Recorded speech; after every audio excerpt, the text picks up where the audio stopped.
En el nombre del Padre, del Hijo y del Espíritu Santo. Amén. Amén. Ave María Purísima. Estimados hermanos, estamos solemnizando la fiesta del Corpus Christi, que es una fiesta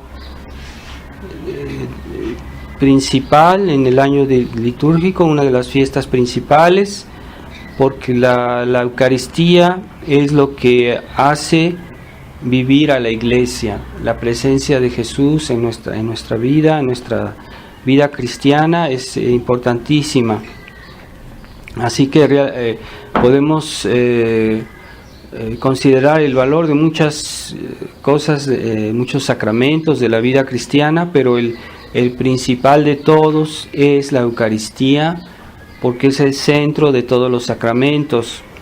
¿Por qué? Porque es justamente Jesús mismo, Dios mismo, el que da valor y eficacia a todos los demás sacramentos.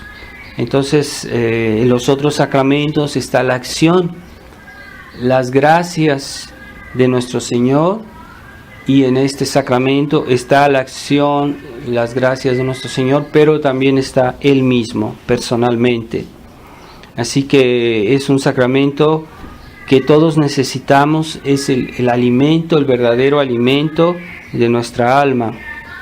Y Dios nuestro Señor hizo este sacramento para fortificarnos y confirmarnos en la vida cristiana. No es como muchos cristianos no lo consideran un sacramento importante, porque a veces muchos cristianos no comulgan, les parece normal vivir sin comulgar y pasan su vida así, o porque viven en algún pecado mortal y pasa el tiempo y nunca se deciden a dejar ese pecado y les parece normal vivir así. Hoy es muy común, entonces es completamente anormal de no participar a la Eucaristía. Puede ser que alguna persona a momento dado tenga un problema, puede ser que no pueda comulgar porque comió por distracción, o que quiera hacer una preparación mejor. Puede haber casos excepcionales, pero no puede ser una regla habitual de vivir sin este alimento espiritual. Así como nosotros comprendemos muy fácilmente las necesidades corporales, por ejemplo, la alimentación, la medicina, el descanso, etcétera, y no tenemos negligencia por ellas. Pero las necesidades del alma, como no vemos nuestra alma, nuestra alma aparentemente no sufre, entonces no sentimos realmente sus necesidades, y lo cual no será así después de nuestra muerte. Después de nuestra muerte seremos directamente conscientes realmente de las carencias y necesidades del alma. Por eso las almas de los difuntos sufren, y sufren muchísimo, porque tienen una conciencia directa de sus miserias y de sus necesidades, de sus carencias. Pero en esta vida las necesidades de nuestra alma están como escondidas, pero no dejan de ser algo real. Realmente nuestra alma necesita los auxilios espirituales. Primero, claro está, vivir en gracia de Dios, confesarse de vez en cuando, pero también este alimento espiritual que hace que el alma se fortifique cada vez que lo recibe, que este alma se santifique, que esta alma reciba nuevas gracias, nuevas luces que necesitamos para hacer nuestras obligaciones, nuestros deberes. Entonces es muy importante el alimento espiritual. Como dice nuestro Señor, este alimento es verdadera comida, verdadera bebida, y la necesitamos. Entonces el demonio se encarniza mucho contra este sacramento, que realmente es uno con la misa, porque es en la Santa Misa que se realiza la presencia real de nuestro Señor en la Eucaristía, y que al mismo tiempo se renueva el sacrificio de la cruz, que se renueva en el altar cada vez que se dice la misa, se reactualiza el sacrificio de la cruz en el altar, y al reactualizar ese sacrificio también se hace presente el Jesucristo mismo, para que podamos acceder a Él. Y normalmente pues en una iglesia, en una capilla, después de la misa permanece la hostia presente, para que tengamos la oportunidad de ir a hablar con nuestro Señor. ¿Cuál es la razón por la cual se conserva la Eucaristía en los tabernáculos después de la misa, en la semana, todo el año? Pues no es una necesidad de parte de Dios. Dios no tiene necesidad de estar ahí en un tabernáculo encerrado las 24 horas del día. Él no tiene ninguna necesidad. ¿Cuál es la razón? La razón es que Él quiere estar ahí para que vengamos a saludarlo, a hablar con Él, a adorarlo y a recibir nuevas gracias, nuevas consolaciones por la adoración de la Eucaristía. ¿Qué pasa con muchos tradicionalistas que no tienen la oportunidad, o que en su ciudad o ahí donde viven no tienen una capilla donde se dice la misa tradicional o que se conserva la Eucaristía? Pues eso no debe hacerles olvidar que hay que adorar la Eucaristía, que hay que venerarla incluso a distancia, aunque hoy no sabemos si Jesús está realmente presente cuando vamos a las iglesias modernas donde se dice la nueva misa. Pues la nueva misa se presta a la ambigüedad, se presta a la invalidez, porque ya hay muchos sacerdotes cada día más que no creen en la presencia real y que no consagran, que dicen una misa pero Jesús no está realmente presente. Así que vamos a veces a una iglesia y pasamos y no sabemos si realmente Jesús está ahí presente. Pero en una misa una misa tradicional, una misa católica, tenemos la certitud que está presente nuestro Señor. Así que si queremos adorarlo, aunque no estemos en una capilla presentes donde está la Eucaristía, pues a distancia lo podemos adorar ahí en esos lugares donde se dice la misa tradicional, donde se consagra realmente. Seguramente podemos a distancia, cuando hacemos nuestras oraciones, hacer alguna oración al Santísimo Sacramento y adorarlo a distancia. Decir la comunión espiritual que está en los libritos de piedad que tenemos. Hay una comunión espiritual, entonces no puedo comulgar todos los días como yo quisiera, como sería lo ideal, como es el alimento cotidiano del alma, la Eucaristía. Pues por lo menos voy a hacer una comunión espiritual a distancia. Yo digo el acto de comunión espiritual y pido a nuestro Señor que venga de una manera espiritual a mi alma. Ciertamente no es lo mismo que recibirlo sacramentalmente, directamente, pero de todos modos Dios en una época como la nuestra da gracias especiales, porque vivimos una época especial, una época difícil, donde no se puede hacer todo como debería ser, pero entonces Dios en momentos difíciles, Dios da gracias especiales. Y como dice la Escritura, ahí donde abundó el pecado, sobreabundó la gracia. Es decir, que en tiempos difíciles a veces Dios da gracias particulares a las almas que realmente lo buscan y que tienen el deseo de conformarse a Él y a vivir cristianamente. Así que hay que tener confianza a pesar de tantos trabas que nos pone hoy este mundo moderno y la crisis terrible, espantosa que vive la Iglesia. Entonces hoy vemos cómo la La adoración al Santísimo es prácticamente nula. En estas iglesias modernas ya mucha gente entra y no hacen genuflexión. No hay esa piedad que había en otras épocas, porque en primer lugar era el sacerdote que daba el ejemplo, y en la misa tradicional pues constantemente, una vez que ya se hizo la consagración, el sacerdote está haciendo continuamente genuflexión. Cada vez que va a tocar la hostia hace una genuflexión, y después de haberla dejado en el corporal o ahí en el altar hace otra genuflexión, para que quede claro que hay la presencia real de Dios, de Jesucristo en el altar. Esa es la liturgia católica, que con todos estos gestos, estos ritos, nos muestra la realidad de las cosas. No todo eso tiene razón de ser.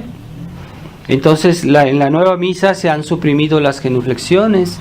La nueva misa, que es inspirada en la misa protestante, y a la cual participaron varios pastores protestantes. Cuando Pablo VI hizo esta misa, él quiso que hubo varios pastores protestantes que participaron para hacer la nueva misa, que dieron ahí sus opiniones, que dijeron esto nos gusta, esto no nos gusta. Entonces se hizo una misa de tipo protestante, y por eso mismo se suprimió todo lo que molestaba a los protestantes. Y Buglini, que era el que se ocupó de esta cuestión, él hizo una declaración pública que salió, me parece que en el Observatorio Romano, es el periódico oficial del Vaticano, me parece que ahí salió, en la cual decía: tenemos que quitar del rito católico todo lo que pueda molestar a los protestantes. Es escandaloso, es terriblemente escandaloso esto, y todo en aras al servicio del ecumenismo, ¿verdad? Todas las religiones debemos hacer la paz, y los católicos tenemos que adaptarnos a los protestantes, y no son los protestantes que se deben convertir. Entonces es todo al revés en esta situación. Y los católicos han tomado, sin saberlo, muchas veces por ignorancia, han tomado esa mentalidad protestante que han bebido en la nueva misa, porque la nueva misa hace perder la fe en la presencia real, de una manera gradual, simplemente por esas omisiones de actos de adoración, de actos de manifestación de que Dios está realmente presente. Entonces los católicos han tomado poco a poco esa mentalidad de que la misa es más bien algo simbólico, y no es tanto la presencia real de nuestro Señor. Muchos todavía creen en la presencia real. Yo no digo que todos que no creen, pero se ha debilitado esa fe en la presencia real. Se ha debilitado esa fe en la renovación del sacrificio de la cruz, que se renueva en el altar. Se ha debilitado esa fe también en la presencia del sacrificio de la cruz, y entonces la misa ha cambiado y se ha vuelto en una ceremonia de tipo cena, que es el concepto típicamente protestante. En otros tiempos que la gente sabía hacer la distinción, cuál es la diferencia entre una misa católica y una cena protestante, pues es simplemente que para ellos la misa no es el sacrificio o la renovación del sacrificio de la cruz, sino una cena. Entonces hoy ya los católicos ya tienen ese concepto de la cena, porque se ha suprimido todos esos aspectos que mostraban que la misa es un sacrificio. Se ha suprimido la cruz, que se debería poner en medio del altar, en un lugar visible, para manifestar que la misa es la renovación del sacrificio de la cruz. Por eso antes era obligatorio poner la cruz en el altar. Hoy hay altares que ni siquiera tienen cruz, o ponen, lo que está ahí es un micrófono, es una mesa. El altar es un lugar donde se celebra un sacrificio. La mesa es un lugar donde se cena, donde se convive con otras personas. Entonces ya no es una oración dirigida a Dios, es un hecho humano entre hombres. Es algo que es una cena, ¿verdad? Es que es una cena, pues cuando unas personas están reunidas y hablan entre ellas. Pero no, la misa es ante todo una oración dirigida a Dios. Y no es que, como tontamente muchos dicen, que el sacerdote daba la espalda al pueblo. No, el sacerdote iba delante del pueblo para representar al pueblo delante de Dios. Y los fieles eran representados por el sacerdote y rezaban junto con él, mirando hacia Dios, porque la oración se dirige a Dios. Entonces es normal, no es que le esté dando la espalda, eso es una tontería decir eso.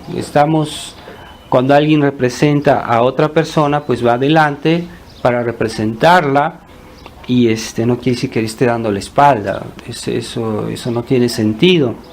Entonces, el concepto protestante es que la misa, para ellos es la cena, pues es una reunión en la cual todos celebran, todos son sacerdotes, todos son los que hacen la misa, y ya el sacerdote no existe, ya no hay un sacerdote, todos son ministros. Entonces de ahí que el concepto protestante haga que pues se construyen iglesias de forma redonda, que es muy significativo. Quiere decir que todos participan, que es democrático, que todos son ministros, mientras que antes el concepto incluso las iglesias eran construidas de una forma de que era orientada hacia el altar, y que los fieles pasaban por el sacerdote para pedir a Dios las gracias que necesitan. Entonces, como se ha introducido el concepto democrático en la iglesia, entonces ya el sacerdote ya no es el sacerdote mediador, ya no es quien es como el puente entre Dios y los hombres, por el cual pasan por un lado las peticiones de los fieles a Dios, y por el otro lado las gracias que Dios da a las almas pasan por el sacerdote. Entonces ese concepto de mediación está desapareciendo. Ya nadie quiere mediadores, ya nadie quiere autoridad que le diga lo que tiene que hacer. Cada quien es autosuficiente, es el concepto protestante. Ya los protestantes rechazaron a la iglesia, porque la iglesia es la que nos explica la escritura, nos explica el sentido de las palabras de nuestro Señor. Pero el libre examen protestante es que cada quien solo, con la ayuda de Dios supuestamente, puede interpretar la Biblia. Pero pues de ahí salen toda una serie de contradicciones, de cosas absurdas, y es normal que haya tantas sectas protestantes, porque cada quien tiene su interpretación. Entonces, si es el Espíritu Santo que los ha inspirado, ¿por qué son contradictorios entre ellos? Cada quien tiene su teoría, cada quien tiene su idea sobre un texto de la Biblia, no se entienden. Si fuera Dios que les inspira eso, pues no habría esa diversidad, mientras que en la Iglesia Católica siempre ha habido unidad, porque la Iglesia da unidad de interpretación, y la Iglesia que interpreta la Biblia. No cada quien puede sacar su teoría o su pensamiento, que yo no digo que siempre uno se equivoca, pero a veces es muy riesgoso querer interpretar cada quien la Biblia. Por eso la Iglesia ha prohibido las Biblias que no están aprobadas por la Iglesia y las Biblias que no están comentadas, porque hay Biblias que no tienen comentarios, y eso está prohibido tener Biblias que no tienen comentarios. Pero los enemigos de Dios son tan hábiles que han sacado Biblias católicas que prácticamente tienen unos comentarios casi nulos, muy pequeños, casi no inexistentes, y es casi ir a lo mismo, ¿verdad? Decir que es una Biblia que no tiene comentarios en realidad, porque son tan breves que no sirven, no explican bien. Entonces, por eso en otras épocas los fieles no tenían, la Biblia estaba prohibida, no todos los fieles podían leer la Biblia, porque se presta a muchos errores cuando la gente se pone a especular sobre la cuestión de la Biblia. Pero ya después la Iglesia permitió las traducciones de la Biblia en lenguas vernáculas, pero con comentarios hechos por personas cultas en estas cuestiones. Entonces, ese es el concepto de que también en la enseñanza necesitamos mediadores. La Iglesia está ahí, la Iglesia católica Dios la hizo para transmitirnos la enseñanza de Jesucristo, a nivel de la enseñanza, pero también a nivel del culto, de la misa, de los sacramentos. También necesitamos de la Iglesia. Entonces, el mundo está puesto en una situación tan grave, tan difícil, casi insoluble, porque la Iglesia ha sido neutralizada, porque la enseñanza de la Iglesia ya no es conocida. Ni siquiera en los seminarios les enseñan bien la doctrina de la Iglesia, les enseñan la doctrina del Concilio Vaticano II, que no es lo mismo, que es otra iglesia. El Concilio Vaticano II, la Iglesia conciliar, es una iglesia cismática que se está alejando de la verdadera Iglesia.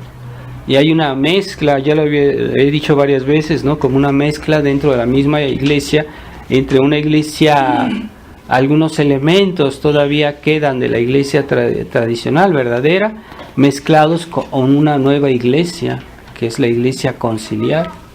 Y pocas personas tienen la gracia de distinguir, de hacer la distinción, ¿verdad? ¿Qué es lo que pertenece realmente a la Iglesia católica? Y nosotros tenemos esa ventaja de poder decir, bueno, esto no es de la Iglesia, esto no lo acepto, esto no está bien, ¿verdad? En general, esas novedades que han sido introducidas después del Vaticano II, tenemos que rechazarlas. No quiere decir que estamos siendo cismáticos, pero los que están siendo cismáticos son aquellos hombres de Iglesia que han introducido estas novedades, pero no los seguimos, no los podemos seguir.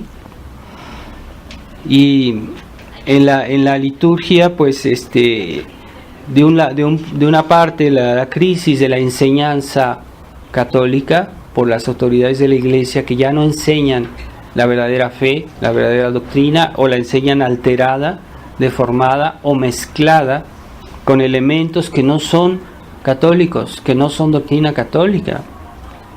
Y después la crisis de la gracia, de los medios de gracia, que son la misa, los sacramentos, la Eucaristía, que también muchas almas o no tienen acceso a ellos, o si tienen acceso desde una manera que se vuelve ineficaz. Muchas veces esa gracia que Dios da, que pudiera dar, se vuelve ineficaz porque o unas personas comulgan en pecado mortal, o porque ya no creen, porque han perdido la fe, aunque vayan a misa y que reciban la Eucaristía. Hay personas que ya no tienen la fe católica, y entonces es una cosa caótica que en la cual una situación caótica en la cual se renuevan muchos sacrilegios, muchas profanaciones, muchas almas que viven en pecado mortal y que incluso se autojustifican diciendo que están bien, porque el sacerdote les dijo que están bien. Como el Papa ha dicho, parece ser recientemente, a un homosexual, le dijo: no te preocupes, si Dios te hizo así. O sea, es una cosa horrible, comentario tal, es una blasfemia decir eso. Y esas personas viven el error porque los pastores las han inducido en el error, pero no quiere decir que cuando un pastor nos dice algo manifiestamente falso, manifiestamente malo, eso no quiere decir que los fieles estén justificados por seguir eso, porque saben bien que eso está mal. O últimamente el Papa acaba de hacer cardenal a un obispo boliviano que vive públicamente con una mujer y tiene hijos, y que según eso tiene una esposa, y es un hecho notorio, y lo acaba de hacer cardenal. Es una manera tácita aprobar el matrimonio de los sacerdotes del Papa Francisco. Son escándalos tremendos. Entonces muchas personas se quieren autojustificar por los malos consejos del clero decadente, modernista, pero eso no quiere decir que Dios acepta eso, y no quiere decir que esas personas puedan forzosamente vivir en estado de gracia pretendiendo tenerlo. Entonces hay muchas personas que van a misa, que son aparentemente católicos de la iglesia moderna y que viven en pecado mortal, y que reciben los sacramentos, pero que viven en pecado mortal, y que está pesando sobre sus cabezas la sentencia de la condenación. Entonces no es esa apariencia de ser católico que es suficiente, ¿no? Nuestra pertenencia a la iglesia, como siempre se ha dicho y como está en el catecismo, es aquellos que creen primero tienen la fe y que adhieren a las enseñanzas de la iglesia católica, no de la iglesia moderna, no de la iglesia nueva, de la iglesia que es una cosa nueva que no existía antes y que ahora existe. Pues esa nueva iglesia no es la iglesia católica. Entonces hay una crisis, una desorientación diabólica horrible que estamos viviendo, pero hagámonos bien claro en nuestra mente que primero hay que tener la fe para participar a todos los dones de la iglesia, a todos los bienes de la iglesia. Si no tenemos la verdadera fe, no podemos participar ni a la enseñanza de Dios por la iglesia, ni a los sacramentos, ni a las gracias que Dios da a aquellos que viven en la comunión de los santos. Entonces, esta desorientación es terrible, gravísima, porque muchas personas se autoengañan creyendo supuestamente que poderse salvar así, están yendo hacia el infierno, y no se justifica cosas que, aunque vengan de la autoridad, contradicen la razón, contradicen el sentido más elemental de la fe, del sentido de la fe cristiana, y eso no justifica a una persona para decir: yo estoy en gracia de Dios, yo soy católico, yo me voy a salvar, cuando son los pastores que les dan cosas manifiestamente negativas. No podemos aceptar eso. Entonces es una posición de comodidad decir: no, pues yo sigo porque todos hacen eso. No, eso no es suficiente delante de Dios. Antes que el número de personas está las razones de fe y de razón. O sea, hay cosas que son, la razón nos dice que son así, y aunque nos diga el Papa lo contrario, el Papa no puede ir contra la razón, contra algo que es evidente, que es sabemos que es algo malo, que es absurdo. El Papa no nos puede negar eso. Y Dios nunca nos va a pedir que neguemos la razón para servirle. Y la razón y la fe no están divorciadas, están juntas, no hay contradicción. Así que algo que es manifiestamente contrario a la razón es porque también está contra la fe. Es lo que nos han querido hacer creer, esta propaganda liberal de que la razón y la fe están divorciadas. No es cierto. Son armoniosas, perfectamente armoniosas, pero a veces la razón no llega a explicar ciertas cosas y la fe viene en su auxilio y suple las deficiencias de nuestra razón, pero no quiere decir que sea contrarias. Así que debemos creer en la presencia real de nuestro Señor, porque es Dios, Jesús, que nos lo ha dicho, que la Iglesia nos lo ha enseñado, y que es el gran medio de santificación. Realmente tenemos un contacto físico con nuestro Señor, con Dios. Qué consolación y fuentes de bienestar, incluso físico. Dios, las personas que comulgan bien, hasta en su salud se refleja. Y las personas que comulgan mal, como dice el apóstol, hay personas que allá en su época dice que muchos se enferman y hasta mueren. ¿Por qué? Porque reciben la Eucaristía indignamente. Quiere decir que Dios castiga incluso con enfermedades a veces las profanaciones. Pero de la misma manera la Eucaristía es fuente no solo de salud espiritual, sino también física. Dios da bendiciones a una persona que comulga como debe ser.